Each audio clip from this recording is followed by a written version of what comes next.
Capítulo 9. A criação de Nárnia. O leão andava de um lado para o outro na terra nua, cantando a nova canção. Era mais suave e ritmada do que a canção com a qual convocara as estrelas e o sol.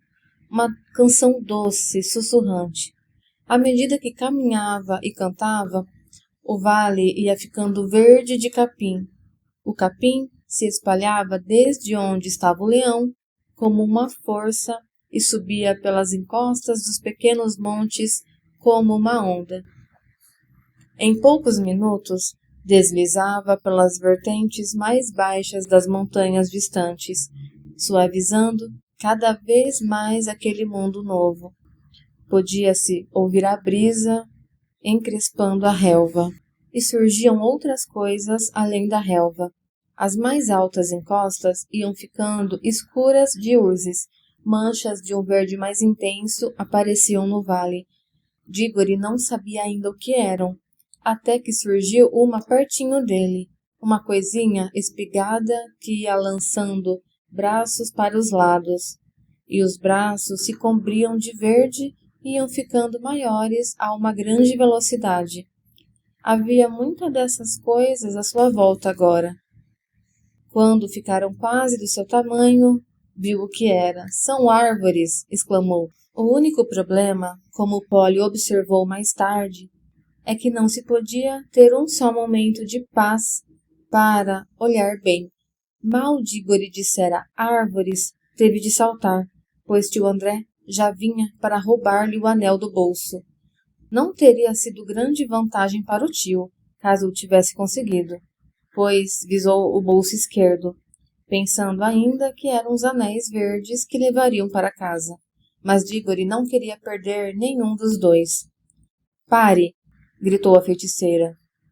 Volte, mais longe. Se alguém chegar a 10 passos de distância das crianças, estouro-lhe os miolos. Ela tinha nas mãos aquela barra de ferro que arrancara do poste e dava mostras de que cumpriria sua palavra.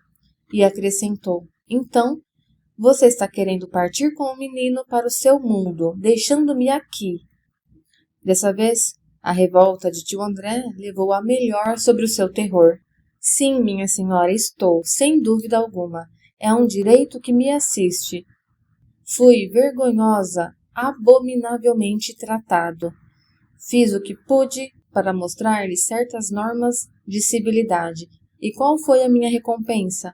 A senhora assaltou, repito a palavra, assaltou um distintíssimo joalheiro, levou-me a obsequiá-la com um almoço excessivamente oneroso, para não dizer luxuoso, embora para isso eu tivesse de empenhar meu relógio. E fique sabendo, minha senhora, nossa família não peca pelo hábito de frequentar casas de penhor, a não ser meu primo Eduardo, quando serviu como voluntário da cavalaria. Durante aquela indigesta refeição, seu comportamento e sua conversação atraíram a desfavorável atenção de todas as pessoas presentes. Sinto que estou socialmente arruinado. Jamais poderei mostrar o meu rosto outra vez naquele restaurante. A senhora agrediu a polícia. A senhora roubou. Oh, pare com isso. Distinto, pare com isso, disse o cocheiro. É hora de ver e ouvir, não de falar. Havia mesmo muito para ver e ouvir. A árvore que Dígore notara em primeiro lugar já se tornara adulta, com os galhos balançando levemente, e eles pisavam agora numa relva macia, salpicada de margaridas e botões de ouro. Mais adiante, ao longo da margem do rio, cresciam salgueiros. Do outro lado, fechavam-se sobre eles emaranhados de arbustos de groselha floridos, lilazes, rosas silvestres e azaleias. O cavalo fartava-se de relva nova. Todo esse tempo, prosseguiam a canção do leão e seu majestoso caminhar, de um lado para o outro, para frente e para trás. Aproximava-se mais e mais, o que era meio alarmante. Polly achava a canção cada vez mais interessante, pois começara a perceber uma ligação entre a música e as coisas que iam acontecendo. Quando uma fileira de abetos saltou a uns 100 metros dali, sentiu que os mesmos estavam ligados a uma série de notas profundas e longas que o leão cantara um segundo antes. Quando ele entoou uma sequência de notas rápidas e mais altas, não ficou nada surpresa ao ver a primavera surgindo por todos os cantos. Com um indescritível frêmito, teve quase certeza de que todas as coisas, como disse mais tarde, saíam da cabeça do leão. Ouvir a canção era ouvir as coisas que ele estava criando. Olhava-se em volta e elas estavam lá. Era tão emocionante que Polly nem teve tempo de sentir medo, mas Diggory e o cocheiro ficaram um tanto nervosos com a aproximação do leão. Quanto ao tio André, seus dentes estalejavam, mas, como seus joelhos tremiam demais, não saiu do lugar. De repente, a feiticeira caminhou ostensivamente na direção do leão. Este se aproximava sempre cantando, com passos lentos e pesados. Estava a menos de 10 metros. Ela ergueu o braço e arremeteu a barra de ferro bem na sua cabeça. Ninguém, muito menos Jadis, erraria aquela distância. A barra acertou o leão bem entre os olhos e caiu na relva. O leão continuou a caminhar. Seu passo não era nem mais lento nem mais apressado do que antes. Nem mesmo era possível afirmar que fora atingido. Embora não fizesse barulho ao andar, dava para sentir o seu peso enquanto se aproximava. A feiticeira deu um berro e correu, desaparecendo entre as árvores. Tio André quis fazer o mesmo, mas tropeçou numa raiz e caiu de cara num riacho. As crianças não se moveram, não podiam, nem sabiam se queriam. O leão não lhes deu atenção. Sua boca imensa estava aberta, mas para cantar, não para rosnar. Passou tão perto que poderiam ter tocado em sua juba. Temiam que se ele voltasse para o lado e desse com eles, mas, apesar do medo, desejavam que isso acontecesse. Era, no entanto, como se fossem invisíveis e inodoros. Depois de dar alguns passos, o leão voltou-se. Passou novamente por eles, continuando seu caminho na direção do oriente. Tio André, tossindo e respingando, saiu do riacho. Temos de ficar livres dessa mulher, Diggory. A fera já se foi. Dê-me a mão e pegue logo o anel. Longe daqui, gritou Diggory, afastando-se. Cuidado com ele, Polly. Venha aqui ao meu lado.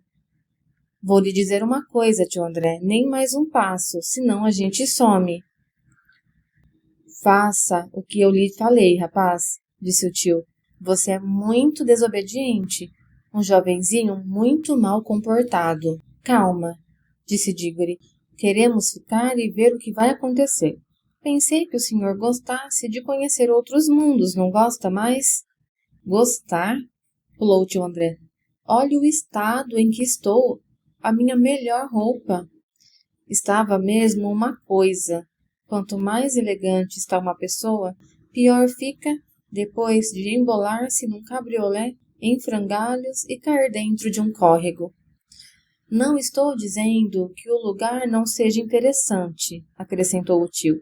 Se eu fosse mais moço, talvez arranjasse um bom companheiro para voltar aqui, um desses caçadores destemidos. O lugar não é nada desprezível. O clima, por exemplo, é uma delícia. Nunca respirei um ar assim. Acho que me teria feito bem à saúde, se as condições não fossem tão desfavoráveis. Se tivéssemos ao menos uma espingarda. Que espingarda que nada, falou o cocheiro. É melhor eu ir ver se consigo dar uma limpada no morango. Olhe, esse cavalo tem mais juízo que certa gente que eu conheço. Andou até o animal e começou a fazer os barulhinhos que fazem os tratadores de cavalos. O senhor acha que aquele leão pode morrer com um tiro? Perguntou Diggory. Ele nem ligou para a barra de ferro. Apesar de tudo, aquela moça é valente. Era preciso coragem para fazer aquilo. E o tio começou a esfregar as mãos e a estalar os dedos, como se mais uma vez se esquecesse do medo que tinha da feiticeira. Foi uma covardia, interveio Polly. Que mal ele fez a ela?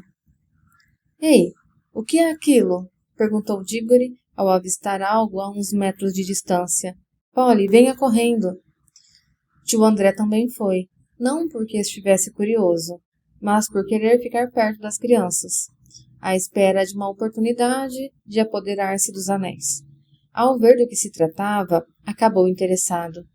Era um poste de luz dos antigos, perfeitos, com uns poucos palmos de altura, mas que foi crescendo à medida que olhavam, como as árvores haviam crescido. Está vivo também, quer dizer, está aceso, exclamou Diggory.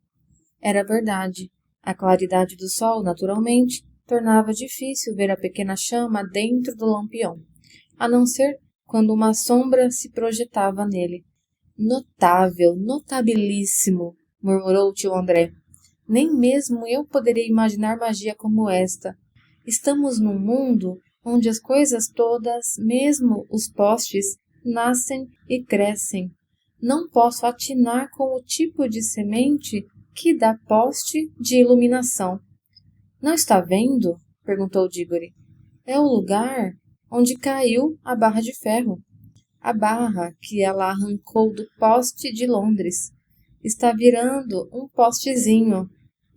Mas já não era tão pequeno assim, pois enquanto ele falava isso, o poste alcançava a sua altura. Fantástico, fantástico! Exclamava tio André, esfregando as mãos com mais energia do que nunca. Ah, eles se riam das minhas mágicas. Aquela louca da minha irmã me considera um lunático. Quero ver o que vão dizer agora. Descobri um mundo onde tudo explode de vitalidade e cresce. Colombo. Falam muito de Colombo. Que é a América comparada a isto? As possibilidades comerciais deste país são ilimitadas. É só trazer uns pedacinhos de ferro velho para cá, enterrá-los, e eles crescerão como locomotivas, como navios de guerra, o que se quiser. O preço de custo é nada, e eu posso vendê-los aos preços do mercado inglês. Desta vez fico milionário. Sem falar do clima, já estou me sentindo 20 anos mais jovem. Posso fazer disto aqui um lugar de tratamento. Uma boa clínica aqui não pode valer menos do que 20 milhões por ano. É claro que algumas poucas pessoas têm de ser iniciadas no meu segredo. A primeira coisa a fazer é liquidar aquela fera.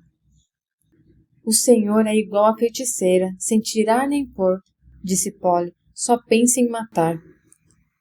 E, quanto a mim, continuava o tio, num sonho feliz.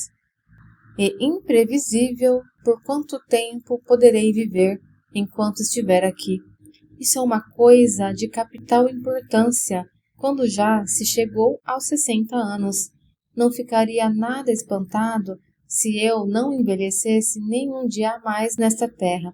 Fantástico! A terra da eterna juventude. Oh!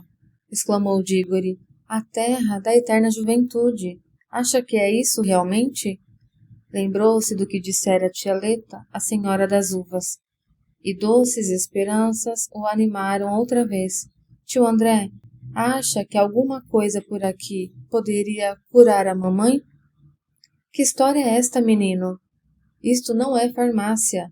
Mas eu estava dizendo. O senhor não dá a mínima importância a ela, proferiu Diggory irritado. Pois acho que está errado. Afinal, trata-se de sua irmã também. Bem, deixe para lá. Vou perguntar diretamente ao leão se ele pode me ajudar. Virou-se e saiu bruscamente. Polly esperou um instante e foi atrás. Epa, espere, volte aqui. Esse menino ficou doido. Tio André seguiu as crianças, com a maior cautela. Não queria nem ficar longe demais dos anéis, nem perto demais do leão.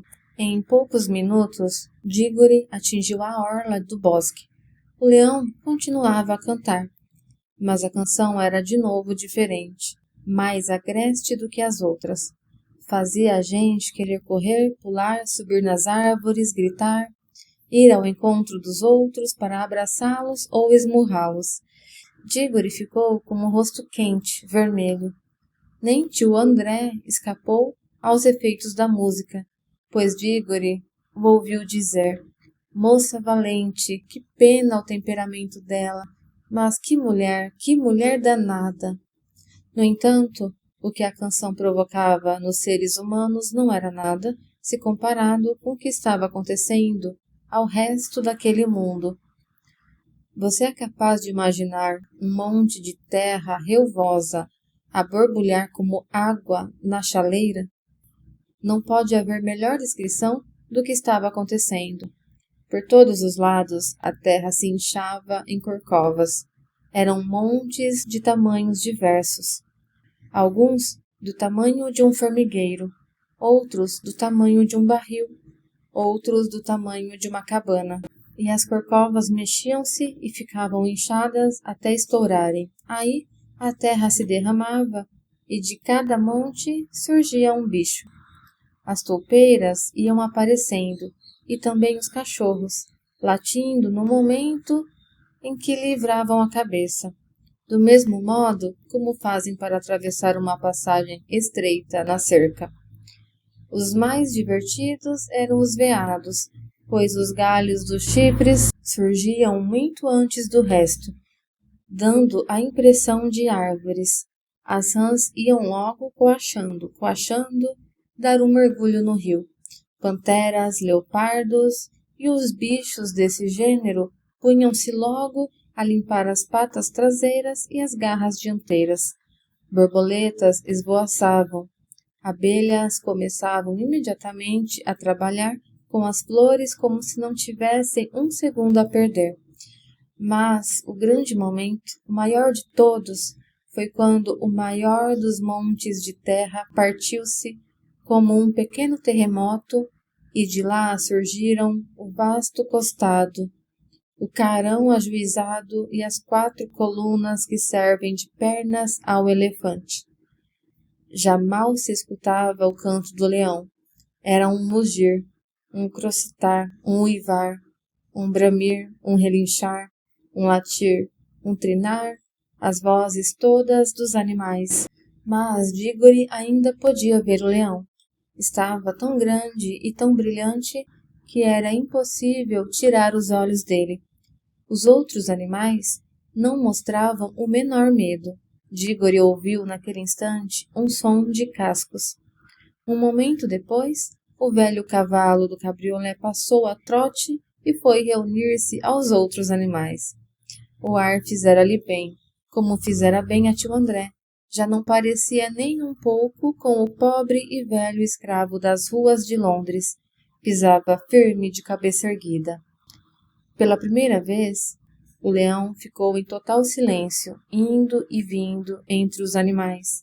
Aqui e ali, aproximava-se de 2 deles, sempre 2 de cada vez, e tocava-lhes os focinhos com o seu. Escolhia 2 castores dentre todos os castores, 2 leopardos dentre todos os outros, e deixava os demais. Algumas espécies não foram tocadas. Os pares tocados imediatamente abandonavam os outros e seguiam o leão. Este finalmente ficou imóvel. Todas as criaturas tocadas por ele aproximaram-se e formaram um círculo ao seu redor. Os outros começaram a dispersar-se. Os bichos eleitos ficaram em completo silêncio, todos com os olhos fixos no leão. Só os felinos, uma vez ou outra, davam uma rabanada. Pela primeira vez naquele dia, havia silêncio absoluto, exceto pelo barulho da água corrente. O coração de Dígore batia desordenadamente. Sentia que algo muito solene estava para acontecer. Não se esquecera de sua mãe, mas também sabia que, nem mesmo em nome dela, poderia interromper a solenidade. O leão, cujos olhos jamais piscavam, olhava para os animais com dureza, como se fosse incendiá-los com o olhar. Uma transformação gradativa começou a ocorrer neles. Os menorzinhos, os coelhos, as toupeiras e outros do tipo, ficaram um pouco maiores. Os grandões ficaram um pouco menores. Muitos animais estavam sentados nas patas traseiras. Muitos viravam a cabeça de lado, como se quisessem entender. O leão abriu a boca, mas não produziu nenhum som. Estava soprando um sopro prolongado e cálido. O sopro parecia balançar os animais todos, como o vento balança uma fileira de árvores. Lá em cima, além do véu de céu azul que as esconde, as estrelas cantaram novamente. Uma música pura, gelada, difícil. Depois, vindo do céu ou do próprio leão, surgiu um clarão feito fogo, mas que não queimou nada. As duas crianças sentiram o sangue gelar-lhes nas veias. A voz mais profunda e selvagem que jamais haviam escutado estava dizendo: Nárnia, Nárnia, desperte, ame, pense, fale, que as árvores caminhem, que os animais falem, que as águas sejam divinas.